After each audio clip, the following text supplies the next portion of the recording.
Last lecture में हम बात की थी कि अगर हम मैग्नेटिक फील्ड चेंज करते हैं, दैट मीन्स अगर हमारे पास एक कॉइल है, कॉइल के रिलेटेड हमारे पास मैग्नेटिक फील्ड चेंज करते हैं। लेट्स से ये आगे हमारे पास कॉइल है और ये हमारे पास एक मैग्नेट है। अगर मैग्नेट को कॉइल के नजदीक लेके आते हैं या मैग्नेट को दूर लेके जाते हैं, उसको अकॉर्डिंगली इस कॉइल में से मैग्नेटिक फ्लक्स चेंज हो रही है। तो what is the direction of the induced current? Last lecture में हमने इस चीज पर बात की थी।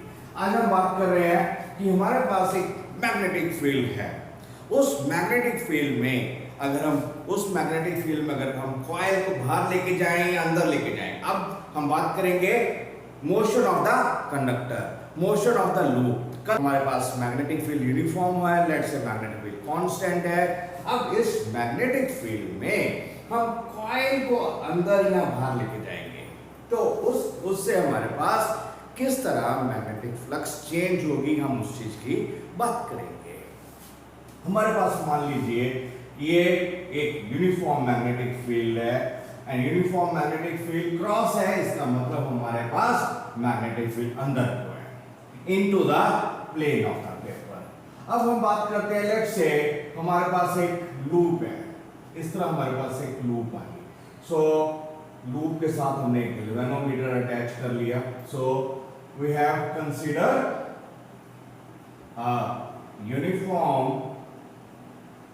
uniform magnetic field directed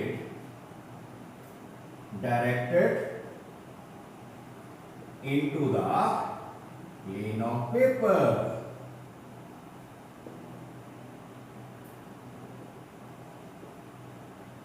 right, अब वो हमने इनसाइड क्रॉस से रिप्रेजेंट कर दिया। अब हम बात करते हैं, we have consider and a loop, rectangular loop है ना, रेक्टेंगुलर लूप ऑफ जो लूप है, this is of wire, of conducting wire.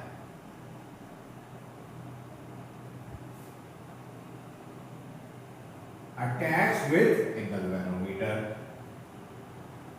attached with galvanometer।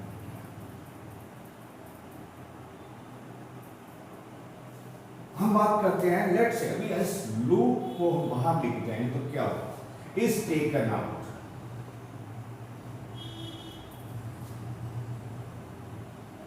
Of the magnetic field.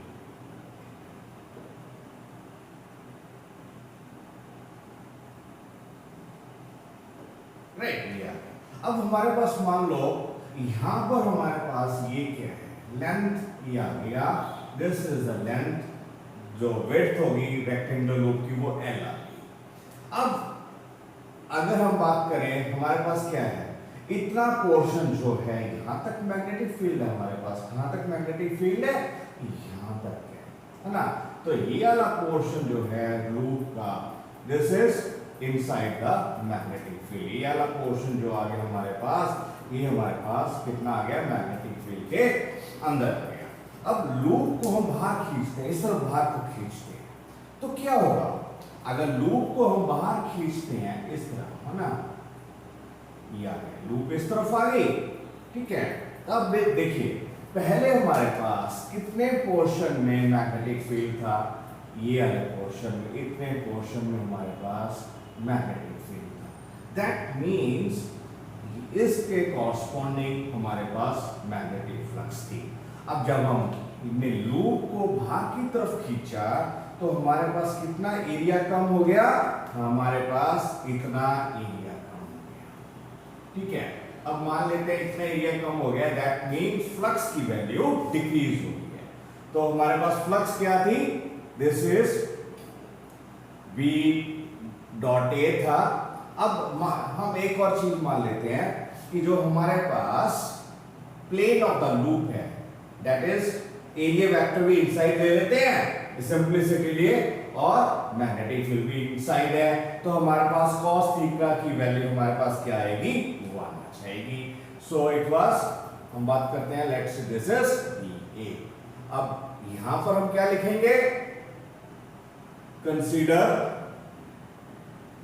The area vector of the loop is in same direction as that of the magnetic field. ठीक है, वो हमारे पास हम मान लेते हैं कि पॉजिटिव वैल्यू आ जाएगी, इसलिए हमने ये मान लिया ना। तो आ गया प्लेन एरिया वेक्टर भी इनसाइड है और मैग्नेटिक फील्ड भी इनसाइड है, तो इसलिए हमारे पास theta is 0. So theta is 0, so we will say cos theta is 1. अब दूसरी चीज, अब जैसे हमने एरिया मान लिया, एरिया चेंज हो गया, एरिया डिक्रीज करने लग गया। अब पहले इतना एरिया डिक्रीज हो गया और लूप को हम बाहर खींचेंगे तो और एरिया कम हो जाएगा, ठीक है ना, और एरिया कम हो जाएगा। सो जैसे जैसे हम लूप को बाहर की तरफ लेके आ रहे हैं, so as the loop is taken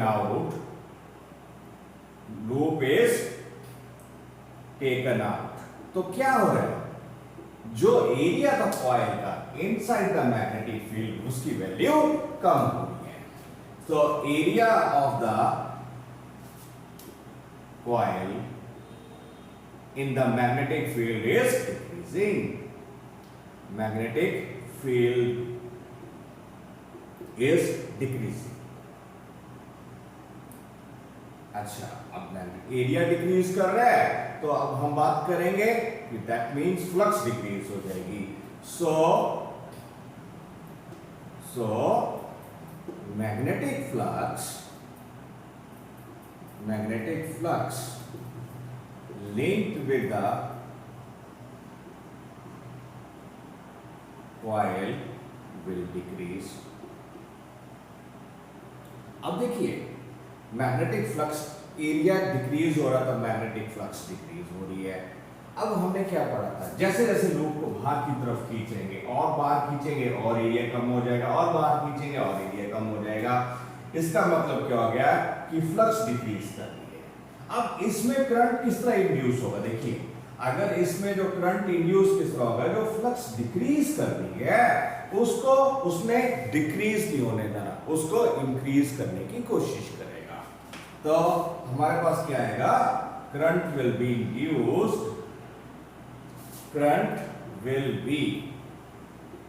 induced in such a way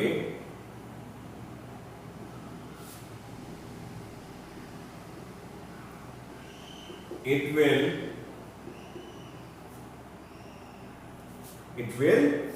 try to increase the decreasing flux, अब हमने अपोज करना, तो दैट मींस कोई चीज डिक्रीज हो रही है उसको डिक्रीज होने नहीं देना, ठीक है। It will try to increase the decreasing flux, that means जो फ्लक्स डिक्रीज हो रही है उसको वो इंक्रीज करने की कोशिश करेगा। अब देखिए वो कैसे कोशिश करेगा, तो हमारे पास एरिया तो अब डिक्रीज हो ही रहा है, तो फ्लक्स कैसे इंक्रीज करने की कोशिश करेगा, तो हमारे पास जो इंड्यूस्ड मैग्नेटिक फील्ड होगा, अब करंट इसमें इंड्यूस होगा। अब करंट किस तरह इंड्यूस होगा, वो इस तरह इंड्यूस होगा, तो जो मैग्नेटिक फील्ड है, इंड्यूस्ड मैग्नेटिक फील्ड होगा, उसकी डायरेक्शन वही होगी जो कि एक्सटर्नल मैग्नेटिक फील्ड की है।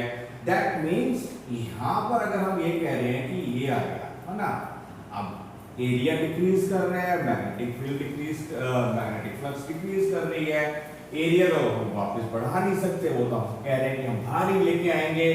तो इसका मतलब क्या हो गया, यहां पर जो इंड्यूस्ड मैग्नेटिक फील्ड होगा, इंड्यूस्ड मैग्नेटिक फील्ड की डायरेक्शन क्या होगी, इनसाइड। तो यहां हमारे पास क्या आएगा, direction of the induced magnetic field, direction of induced magnetic field is into the plane of the paper, right? So plane of paper, that means यहाँ पर हमारे पास जो मैग्नेटिक फील्ड इंड्यूस होगा वो भी इनसाइड होगा, राइट। राइट, इनसाइड होगा। अगर मैग्नेटिक फील्ड इनसाइड आ गया, देखिए मैग्नेटिक फील्ड इनसाइड आ गया तो राइट हैंड थंब रूल लगाओ, करंट की डायरेक्शन क्या होगी लूप में, इस तरह जाएगी, है ना। तो करंट की डायरेक्शन क्या होगी, इंड्यूस्ड करंट की डायरेक्शन क्या होगी, इस तरह जाएगी। करंट कॉइल में इस तरह मूव करेगा, ये आ गया, ठीक है। तो करंट इस तरह मूव करेगा। सो हम क्या कह रहे हैं, it will try to increase the decreasing flux by inducing the magnetic field in same direction, है ना, as that of the external magnetic field, right? So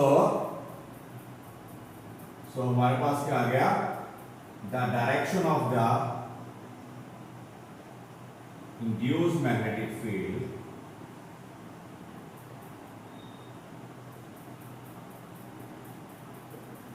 is same as that of the external magnetic field.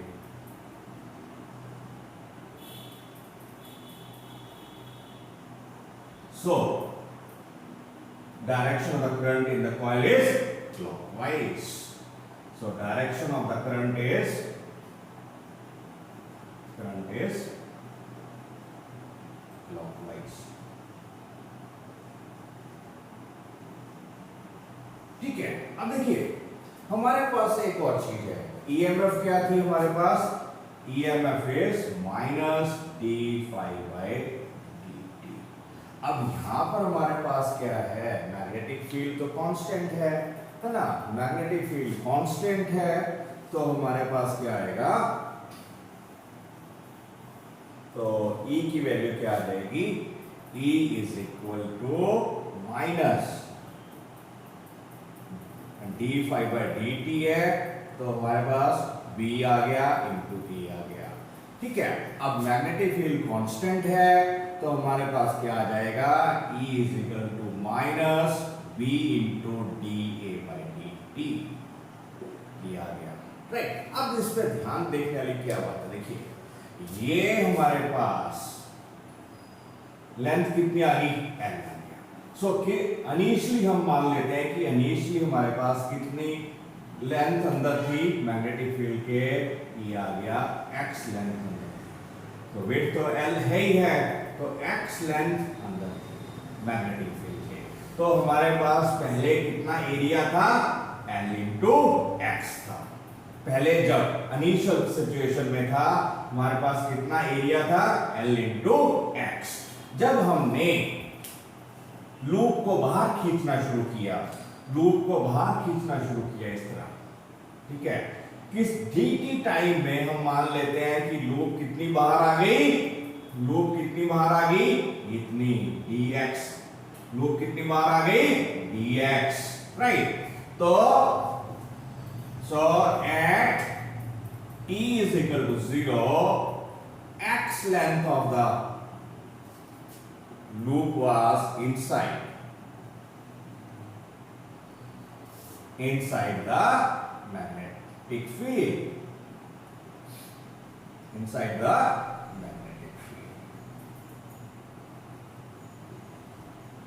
right, ये आ गया। अब in small time dt कितनी loop बाहर को move की, dx, let dx length of the loop is moved out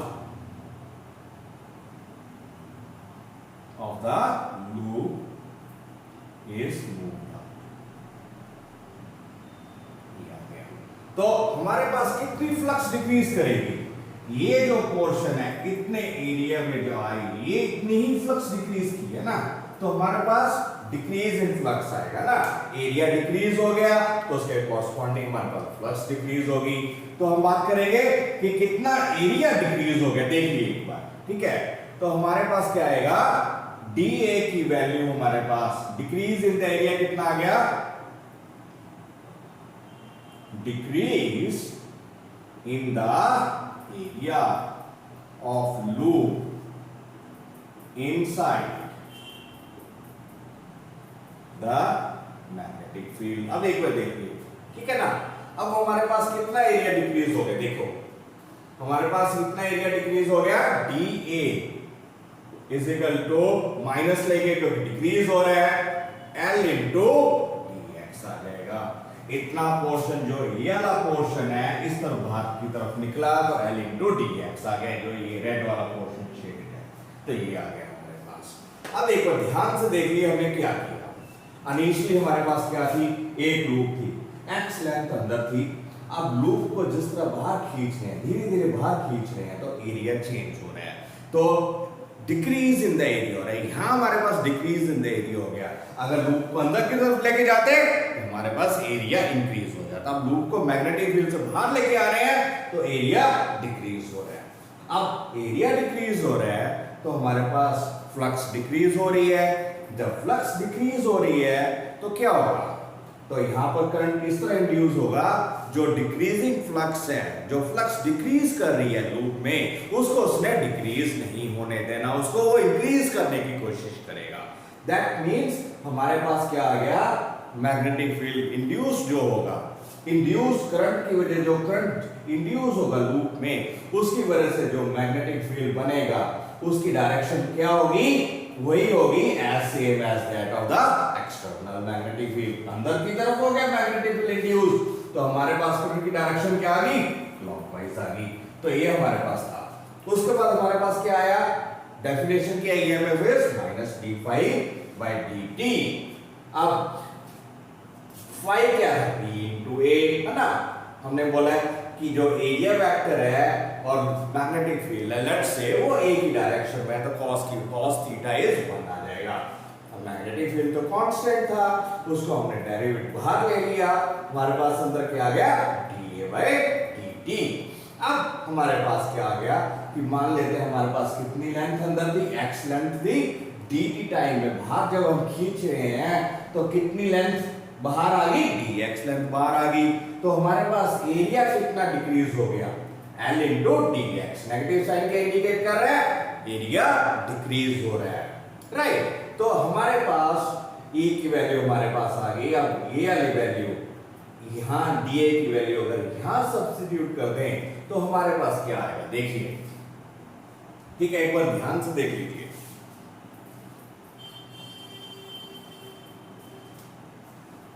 ठीक है, अब देखिए वैल्यू यहां सब्स्टिट्यूट कर देंगे, ठीक है ना। तो यहां हम सब्स्टिट्यूट करेंगे तो हमारे पास क्या आ जाएगा, E is equal to minus, एक तो माइनस ए पड़ा, एक माइनस ए हो गया, ठीक है, तो ये प्लस हो जाएगा B into L d x by d t. अब यहां देखिए ये क्या आ गया, d x by d t. तो dx by dt क्या आ गया, ये वेलोसिटी आ गई, लूप को बाहर की तरफ लेके आ रहे हैं। अगर लूप बाहर की तरफ आ रही है तो dx by dt की वैल्यू आ गई, दिस इज द वेलोसिटी, ये वो वेलोसिटी आ गई लूप की जिस वेलोसिटी से लूप मैग्नेटिक फील्ड से बाहर आ रही है, ठीक है। सो dx by dt आ गया, dx by dt is the velocity of the velocity with which loop is coming out, right, ये आ गया। अब देखिए तो यहां पॉजिटिव और नेगेटिव का सेंस डायरेक्शन ऑफ करंट से हम भी यूज कर सकते हैं। सो dx by dt क्या आ गया, velocity is dx by dt। तो हमारे पास EMF कितनी आ गई, दिस इज BLV। सो जितनी ज्यादा वेलोसिटी से लूप बाहर आएगी उतनी EMF ज्यादा हो जाएगी। अब अगर हम करंट की बात करें तो करंट की वैल्यू कैसे कैलकुलेट करेंगे, तो ओम्स लॉ लगा लेंगे, ठीक है ना, राइट। तो अगर ये हमारे पास EMF इंड्यूस हो रही है इतनी, अब इसको करंट की वैल्यू कैलकुलेट करनी है तो हम कहेंगे ओम्स लॉ क्या कहता है, V is equal to IR, ठीक है। सो if the resistance of the loop कितनी आ गई, if the resistance of the loop is R, then the induced current कितना आएगा, the induced current is I is equal to E by R, ठीक है ना। So this will be BLV upon resistance of the wire, और loop भी आ जाएगा, हमारे पास current आ जाएगा, ठीक है। क्लियर हो गई इसी चीज। अब देखो, अगर इसी लूप को हम अंदर की तरफ लेके जाते हैं, ठीक है, इसी लूप को बाहर लेके जाने की जगह अंदर की तरफ लेके आते तो एरिया इंक्रीज हो जाता, फ्लक्स इंक्रीज हो जाती, तो डायरेक्शन ऑफ करंट ऑपोजिट हो जाता, तो डायरेक्शन ऑफ करंट इस तरह हो जाता। तो ये चीज हमेशा